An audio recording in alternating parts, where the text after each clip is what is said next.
Yeah, it's been a while and we're finally back to business. A few weeks ago, ASUS Malaysia has unveiled their brand new ExpertBook series in Malaysia. So last year or 2 years back, is it 2 years back? Doesn't matter, but ExpertBook has been around for quite some time and they only bring in the ExpertBook B9. And the B9 was one of the very best laptop I have ever used. I even personally use the B9 450 laptop for my everyday work purposes because number one, it is lightweight, number two, long battery life, number three, the performance is simply amazing for a laptop of about 1 kilogram. So then ASUS told us that they have plans to expand their ExpertBook lineup, and that's why we this year finally see them introducing the B1, which we have reviewed a few months back, and right now we have the B5 Flip with us. So as the name suggests, the Flip means that this is a convertible laptop, and of course you still get the traditional B5, which is a clamshell model. And here's the thing, while the B9 is more suitable for the top executive like CEO or managers who always go out to meet people, even though right now I don't know if you still can go and meet people personally. The B1 on the other hand is slightly bulkier, but that one comes with 15.6-inch display and is more suitable for the the office workers like the normal executives, whereby their work is usually done in the office and they don't need to bring the laptop everywhere.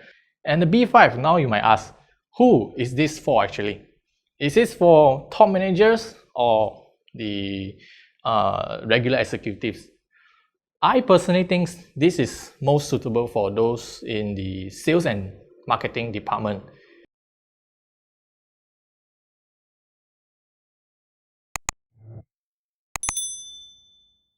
Especially with this Flip model, is best for those who are in the marketing department because most of the time they have to deal with designs, artworks and everything.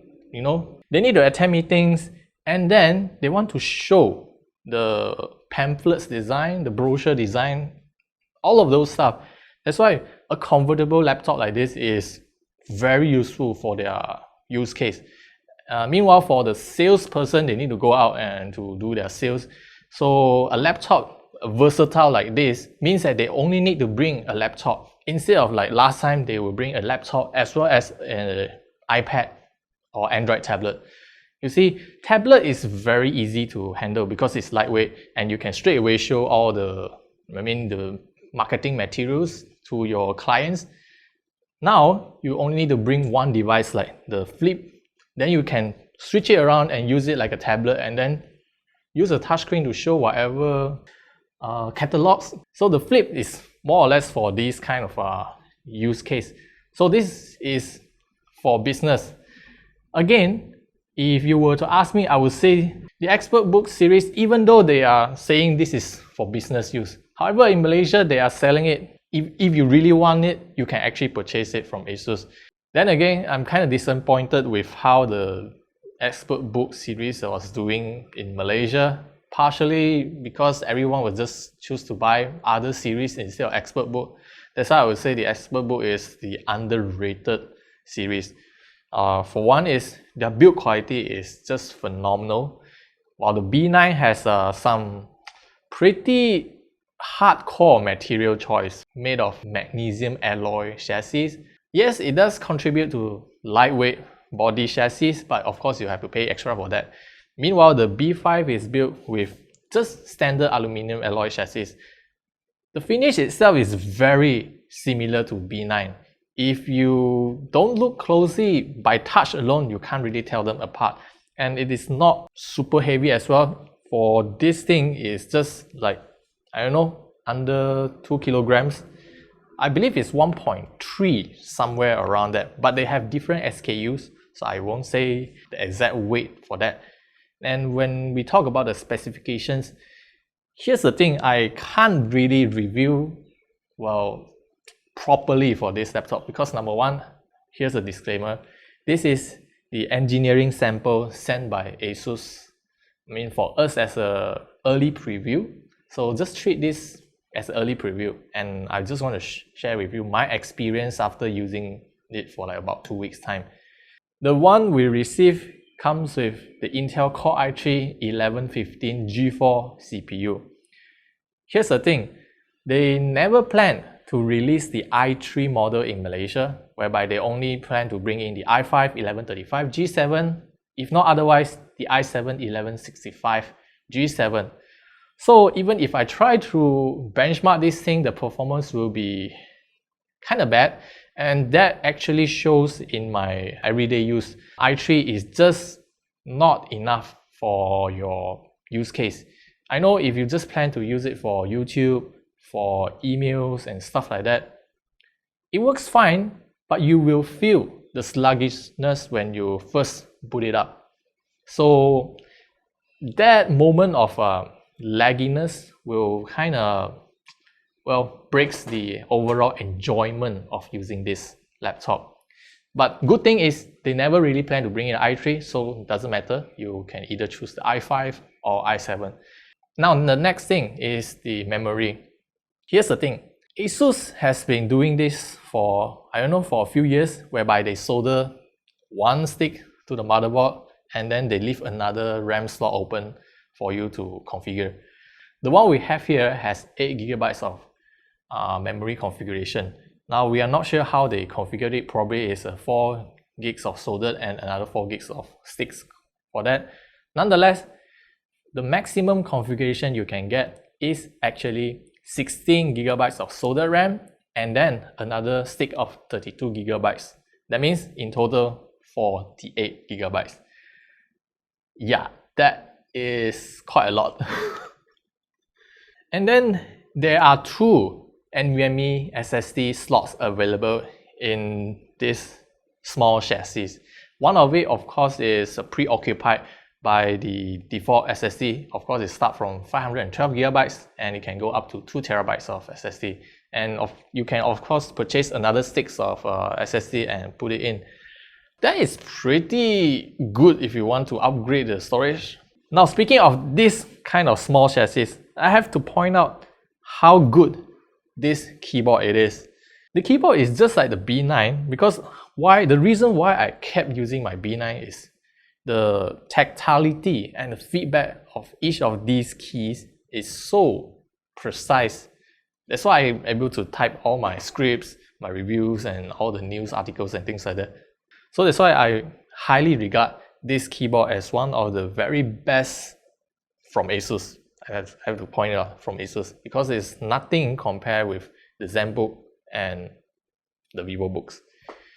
And then the trackpad, again, I am not quite sure about this part because the marketing materials and all the local available information is mentioning that this will be a number pad capable, but the one we have here doesn't have the number pad function. So once again, it depends on your market and region. So all of these configuration can be different depending on your regional ASUS decision, especially the product manager. As for the connectivity, this is amazing. On the left side, you got 2 USB Type-C port that supports Thunderbolt 4. There's one micro HDMI to Ethernet port. This is how like the B9, whereby they will give you a adapter for you to connect your Ethernet to this micro HDMI port. Now last time I did mention about, I'm not sure why they do this, but when we look into how the industrial and enterprise security, sometimes they lock their MAC address to their internal network. So if they use a dedicated dongle with that particular Ethernet port, that means the employee can only connect to the internal network through that dongle. So that's the reason why they do this, but I'm not too sure why they have to be specifically micro HDMI. Interestingly, they also provided a volume up and down rocker. On the right hand side, we have a power button, and this power button has a built-in fingerprint scanner. Yes, this fingerprint scanner is capable of supporting Windows Hello, but unfortunately the webcam here doesn't support Windows Hello. I Not too sure the reason.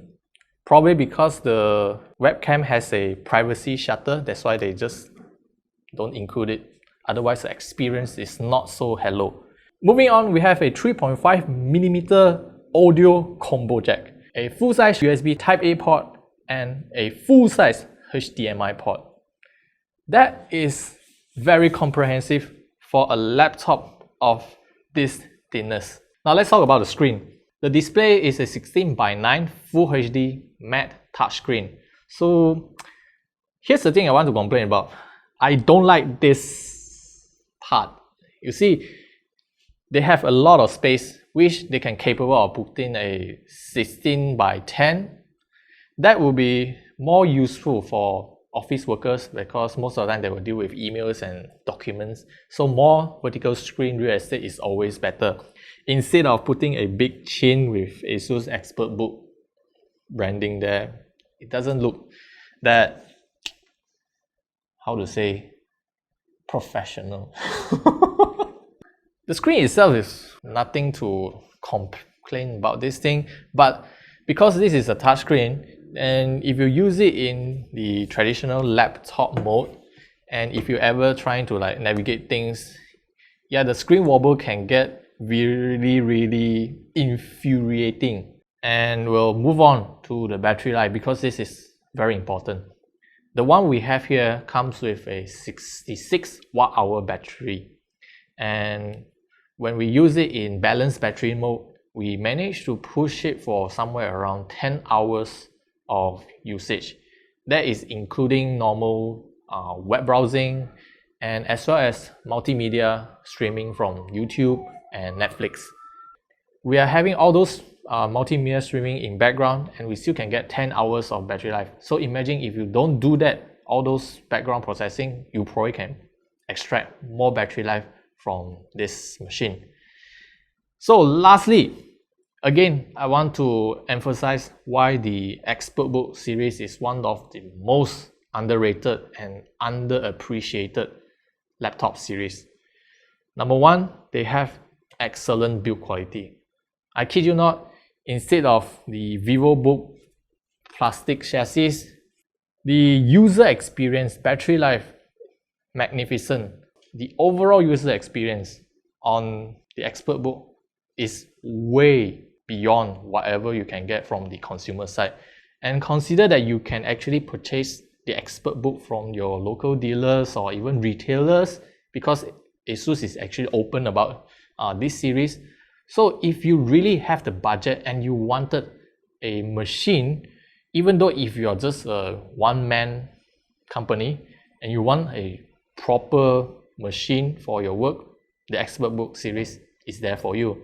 And the B5 is especially for those who want a versatile laptop for all sort of multimedia or productivity work. So that's all I want to share with you about my opinion about this very early preview of the ExpertBook B5 Flip. I know this is not a full-fledged review, but I hope I can bring some of the insights. So perhaps if you are still contemplating whether to get the B5 or B5 Flip, don't worry. This is probably the best laptop you can get apart from the B9. So yeah, that's all. Hope to see you guys in the next review, and yeah, see you guys in the next one.